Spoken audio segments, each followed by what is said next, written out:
ndazi wowe uri kurankurikirana buri uko bukeye uko bwije ushobora kuba wama uri kuri internet urondera wongera ubaza amakuru agiye atandukanye ajanye na technology n'itumatumira ko y'amakuru naje nkubwira nti hano kuri IgaNews nigo rubuga gonyene rumwe rudende mu Burundi rushobora kugushikiriza amakuru agiye atandukanye ajanye na technology n'itumatumira ko y'amakuru hirya nino kwisi ariko cyane twisuga ibikoresho ibina biriya bigiye bisohoka bishasha kandi n'ibindi bisanzwe bifise ubushobozi butangaje ugereranije n'ivyari bisanzwe bihari. IgaNews uno munsi ahonje kubwira amakuru agiye atandukanye ajanye n'uruganda rwa Google, uruganda rusanzwe ruzwi kanshi n'abantu benshi batandukanye, ariko kandi uno munsi nkabanje kukubwira kuri ingendanwa nshasha bagiye gusohora vuba. Iyo nayo sindi ni Pixel 10, aho abatari bake musanzwe muzi yuko uruganda rwa Google rusanzwe rufise ngendanwa amatelefone akunzwe cyane hano kwisi, anayo sandi n'amatelefone ya Pixel, aho bamaze ko bashira ku mugaragara yuko vuba cyane badusorera telefone yabo y'10 y'ubwo rukurikirane rw'ama Pixel.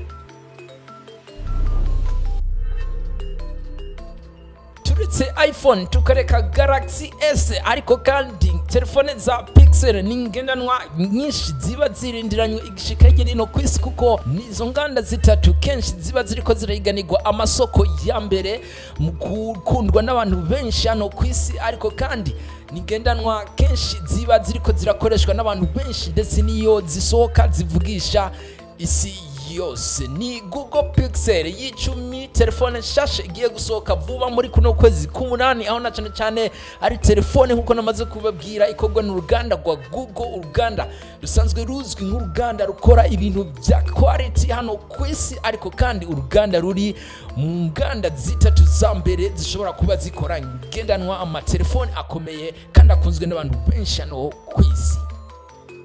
Telefone ya Google Pixel 10 cyo babwira nuko ishobora kuba itandukanye na Google Pixel 9, ariko itandukanye ridashobora kuba ari rirerire cyane. Nawe ushobora kuba uriko urankurikirana, ni Google Pixel 10 ifise memoire canke RAM ya giga 12, igashobora kuba ifise stockage interne canke disque dur ivaria kuva ku majiga 128 gushika ku majiga 1000.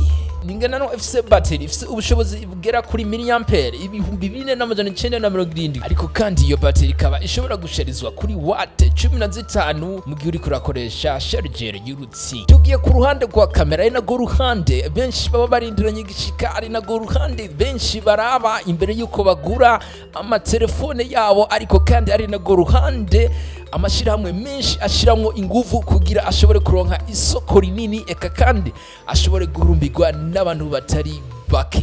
Google Pixel 10 nayo ikaba ifise kamera zitatu inyuma nkuko mubibona ngaho kuri design yayo, eka kandi ikaba ifise main camera muri zo zitatu ipima megapixel 48, kandi ikaba ifise n'indi kamera ya ultra wide ifise megapixel 13, ariko kandi muri zo zitatu akaba arimo na kamera ya telephoto ifise megapixel 10.8. ikaba ifise kamera imwe imbere ariyo twokwita self camera, iyo nayo ikaba ifise megapixel 10.5.